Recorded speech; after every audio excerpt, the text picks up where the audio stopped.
Now the Three Martini Lunch with Greg Corombos and Jim Garrity.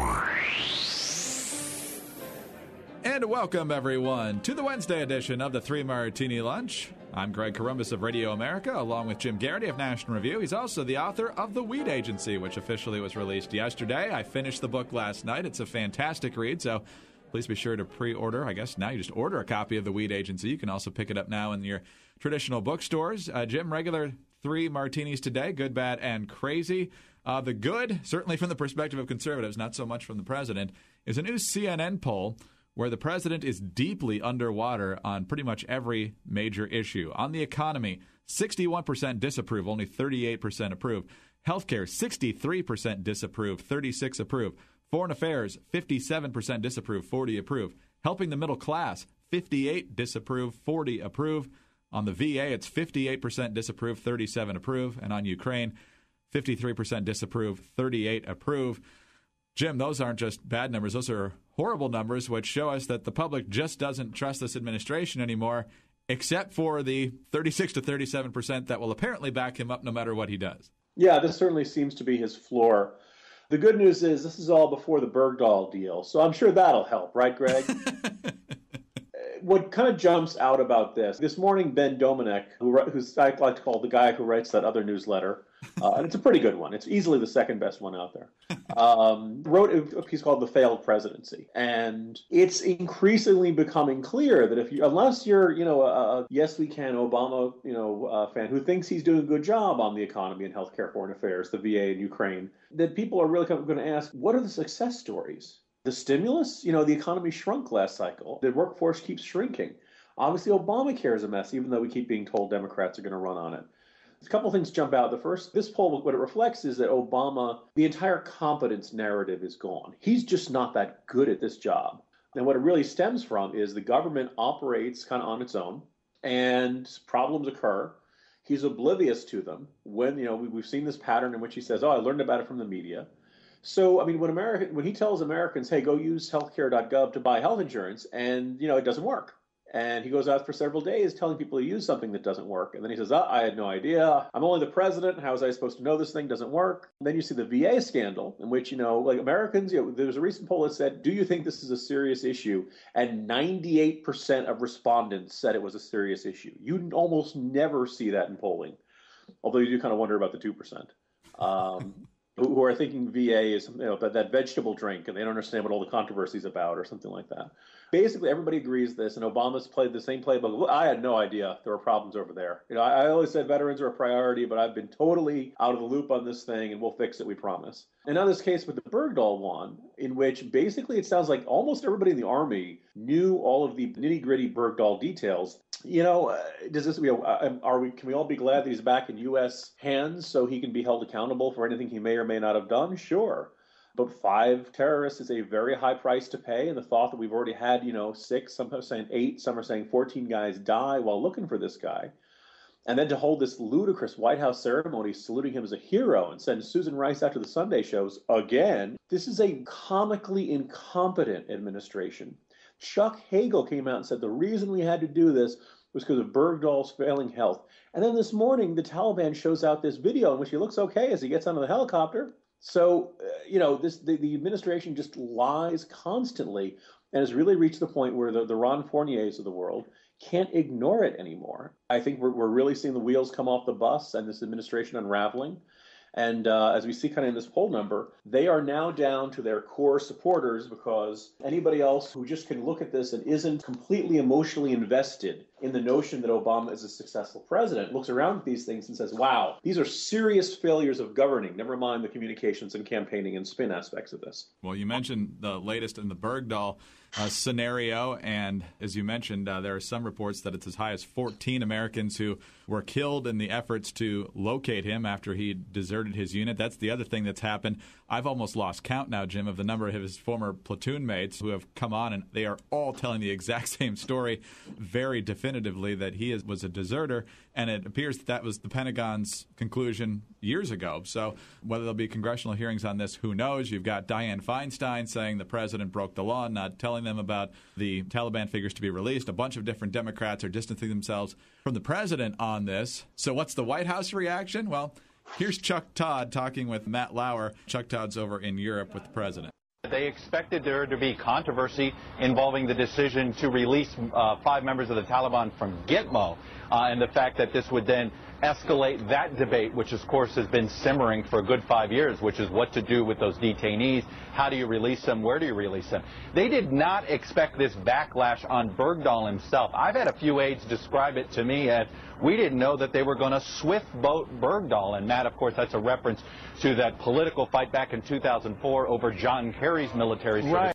Would you know well, Jim? And you got Van Jones on CNN and others saying this was a preordained, orchestrated smear campaign. So, Jim, we can't possibly impugn the motives of the man who is believed to have deserted his unit, but obviously all the other members of his platoon are of a completely low character who can't be trusted whatsoever. Well, to give them a small molecule of credit, Greg, we should point out that the Swiftboat vets were in fact telling the truth. So technically, yeah, they are. They're telling the truth about his record. A couple things jump out about this. The first is this is a very predictable White House strategy. Remember the tax records of Joe the plumber getting released really quickly? Yes. Things like that by that state employee. All completely illegal, all violating both policy and law and privacy, regulations and things like that.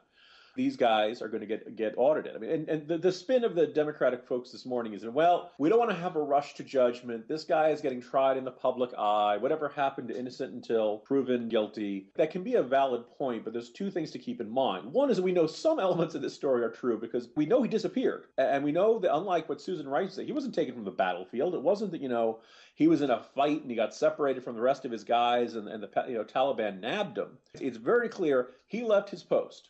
All right, and that's desertion pretty much. I mean, unless there's some sort of, other completely unknown explanation here, this looks pretty clear. 2, I went down and I counted. There are 6 guys who have come forward who are all basically telling the same story of no, this guy basically made clear he didn't want to be there. He was anti-American.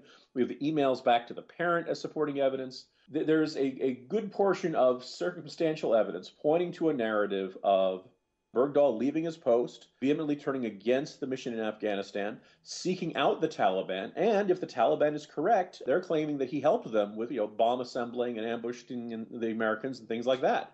If nothing else, his decision to desert his post and go missing required the military to start launching all those rescue operations and search operations, and that put people in danger, and they ended up coming under fire, and up to 6, 8, or 14 guys died, depending on whose account you believe. I also noticed that no one who served with Bergdahl has come forward and said, no, he was a great guy, he was a loyal American. The administration is insisting, don't prejudge, except we've got nothing else to judge him on. And I, for one, have a very hard time believing that these 6 U.S. soldiers all decided to get together and let's smear Bergdahl. These guys know the risk of coming forward and the idea that they're going to get attacked by friends of the administration. So if they're going to be willing to come forward and do that, it must be something pretty darn important to them. And there are other lots of indicators, like apparently that Chuck Hagel announced this to troops in Afghanistan this weekend, and the room was silent.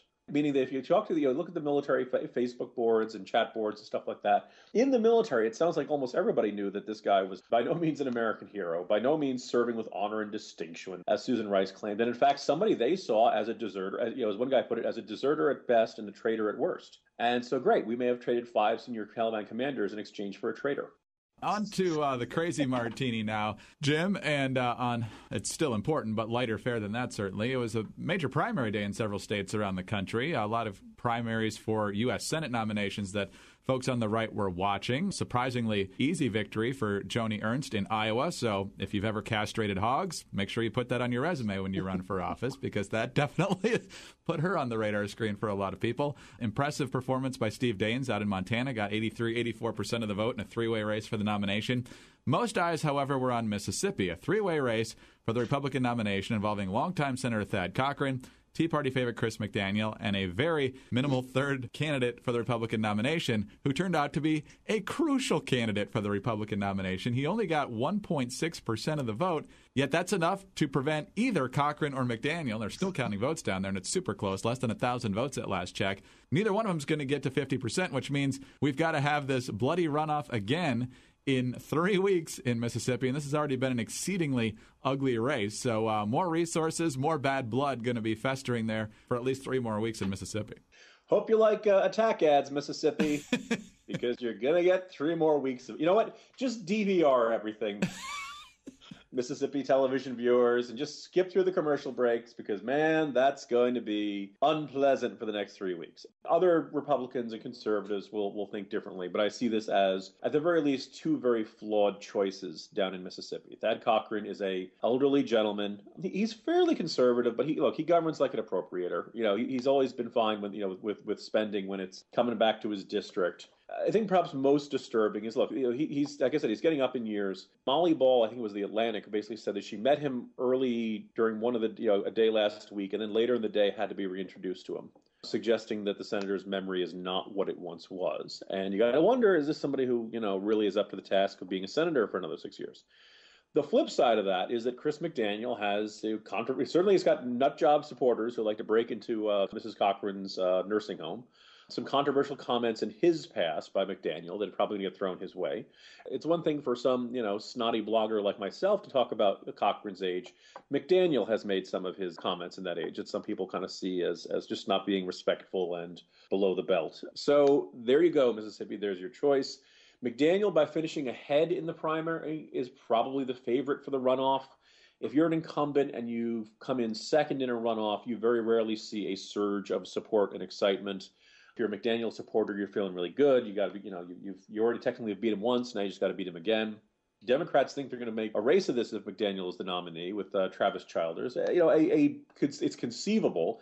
It is still Mississippi, a deeply Republican state, and I think Democrats may be overestimating their chances, but we got to see what happens, check out the polling, see how it looks. Just, this has been a generally pretty easygoing cycle for Republicans, and it looks like Mississippi is going to be the one stubbing of the toe that might really complicate some of their efforts to take back the Senate. Childers was a relatively conservative Democrat, but, if the balance of power in the Senate's on the line, all you got to do is, whoever the nominee is, throw a picture of Childers up there with Harry Reid, and that should take care of that. The voting yesterday, both Cochran and McDaniel each got more votes than the entire Democratic field combined, which was not very competitive. So I'm not sure that's the best comparison, but clearly there seems to be more enthusiasm on the right, regardless of who wins. And there's, 4 months to heal, at least to some extent, between the two sides, whoever wins on June 24th. But keeping them away from each other for a little while, I guess. Yeah, this is one we're going to have to watch. I have a hard time seeing everybody uniting and hugging it out after the runoff election night.